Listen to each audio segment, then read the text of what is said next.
how are you doing today? My name is Louis Lee, and I'd like to introduce the UMass Conservatory of Music and Arts guitar program. Thank you, and now we're going to cover the theory part of Lesson 3. What we're going to do is we're going to look at page 10. So turn your books to page 10. And this is really important because we're dealing with the clef.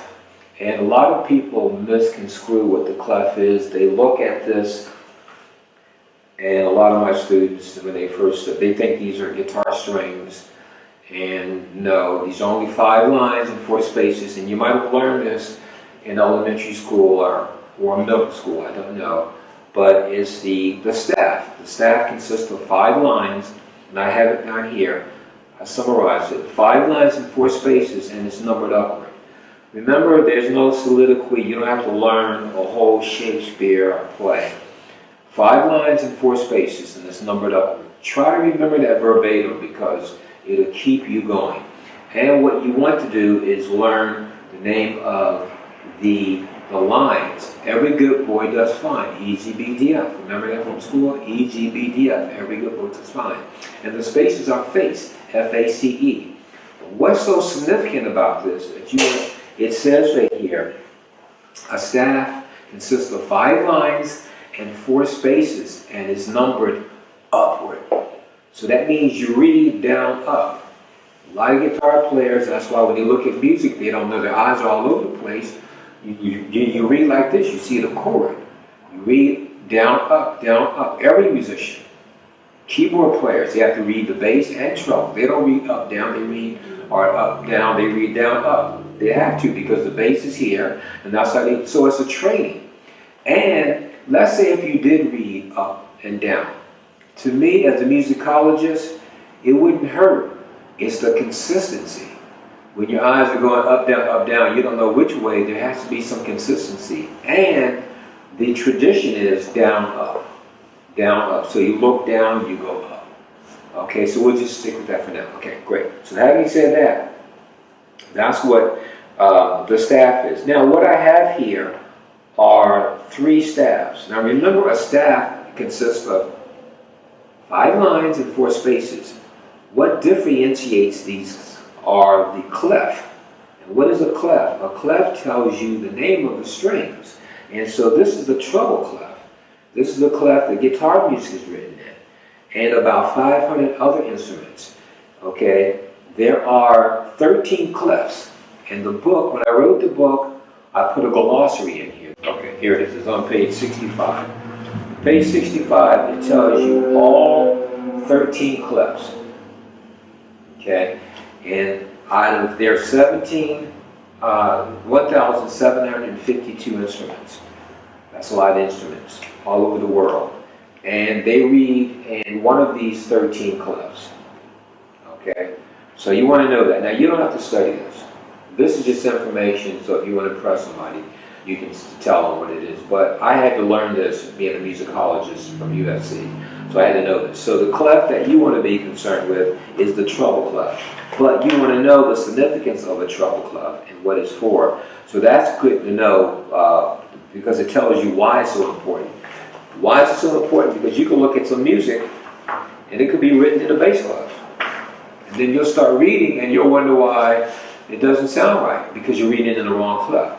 So when you look at some music, you want to always look at the very beginning is what clef is it in? It's in a treble clef. And I have 3 other clefs, alto and the bass clef here, so that you can see the different clefs. And what the clef does is it tells you the name of the lines and the spaces. That's the only significance. When you see that clef, then it's not going to, if it's a bass clef, it's not E, G, B, D, F anymore. It's not every good boy does fine. It has changed. Or if you see alto clef, the lines and spaces, they change. So that is the significance. Okay? Why is it written that way? Well, I could explain it, but it would take a long time, and that's advanced. But there is a reason for that, but we'll get into that later. Okay? Great. So now we have this. So what you need to do is you need to learn what the clef is, what the lines are, and the spaces. And this is something that we need to spend time with because a lot of musicians, especially guitar players, they don't want to study this. For some reason, they do not want to study this. So, again, what I'm going to tell you is, and it's only for to establish my credentials. I got my master's in teaching. There's a method to teaching, repetition. Okay, the best way to do something is to do it. Remember, if you do something 7 times, it becomes a habit. Remember that. Well, in music, it's a little bit more challenging. That's why I've come up with 30. My number is 30. So how does that relate to this? The lines are E, G, B, D, F. See, I know that. E, G, B, D, F. E, G, B, D, F. So you say that 30 times. E, G, B, D, F. E, G, B, D, F. E, G, B, D, F. E, G, B, D, F. Now, I'm not going to do it all 30 times. But you do that 30 times, and this, of course, face. People think just to do face, they think of the name. That spells face. You want to do F-A-C-E. You want to know what the spaces are, and you do that 30 times. After you've done that for the theory, you'll know what the lines and spaces are. Because if you do not, after we finish this and we do the notation, we're into reading. We're into page 21. We're into reading. Now you're literate. But what happens is, I see the students, they look at that note, it's like a deer in the headlight. They don't know what it is. And I'll say, well, just go back to the lines and spaces. And they don't know, I have a clue of what I'm talking about, and I can tell. So then we have to go back and learn that, relearn it, and they still do not learn it. And what happens is, I have some students that read very well. Mike, who wrote this music out, he's only been with me for 2 years. When Mike first started playing, he could not read, he couldn't even play the guitar. Now you should hear him. He's writing music. That's why his name is on it. You don't see what I'm referring to, but when we get to the song, Hotel California, his name is on it because it was one of his assignments, and I just wrote his name, and I'm really proud of that. That's what Mike did. Well, he reads 2 years. He's reading music. It's not that difficult. Okay, but you have to take your time. Remember, it doesn't take long. People watch television for hours. I remember when I was in college, I had a friend, he would sit and watch TV, didn't even know what he was watching. I said, what are you watching? He's just looking at the tube. I'm thinking, okay, well, you should be studying because you have that exam coming up. But that's another story. Okay. However, that's how important this is. What you want to do, get back to the page 10. That's the page we're on. You want to study this. Remember verbatim. You want to know verbatim, what is a staff? A staff, 5 lines and 4 spaces, and it's numbered upward. A staff consists of 5 lines and 4 spaces, and it's numbered upward. You say that 30 times, you would know what a staff is. Trust me, okay. Then with the lines, what you need to do with the lines, you need to study the lines. E, G, B, D, F. You want to know it so well that you can say it backwards. F, D, B, G, E. You see, something else, another story.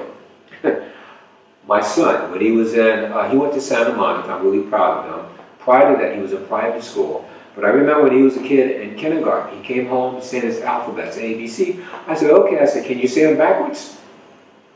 He said, no, that's not possible. I said, no, you can do that. He learned his alphabets backwards. And I was impressed. I said, okay. And then I kept challenging him, and I didn't know I was making him smart. I don't even know my alphabets backwards. But my son, he knows his alphabets backwards. Now he speaks 3 languages. And I said, gee, I wish I had done that myself. Okay, I digress. But that's why I'm saying what you want to do is say this over and over. And this isn't as complex as the alphabets, but you can learn it backwards. Remember, F, D, B, G, E. E, G, B, D, F. I know it? Okay, great. It's not like the alphabets. But some people don't even know it going up. E, G, B, D, F. So study that. E, G, B, D, F is very important. Also, you want to study what clef we read in, the treble clef, and it's all written here in the book. It tells you, okay? All guitar music, if you look at this, table 8, I have a little note, the second, all guitar music is written in the treble clef. All guitar music is written in the treble clef, so you know that you're reading in the treble clef. Singers sing in the treble clef. Flute players, a lot of instruments. Remember, 500 instruments are written in that treble clef. So you want to know that. You do not have to learn the bass clef. Piano players, they have to learn how to read in bass and treble. I had to play piano in college, which I hated that. But then I learned, okay, great, I how to train my eyes. They can read both clefs simultaneously. Okay, that's a challenge. All we have to do is learn how to read in the treble clef. So what I want you to do, please, is study the treble clef. Know what it is. Also remember the lines and spaces. Every good boy does fine, F-A-C-E. Okay, a staff consists of 5 lines and 4 spaces, and it's numbered upward. A staff consists of 5 lines and 4 spaces, and it's numbered upward. If you know that, I can assure you that when we get to page 21, you'll be reading, and in a few months, you'll be reading music, and you'll be impressed. So again, study that. So in review, what we went over was the staff, what a clef is, and the significance of studying.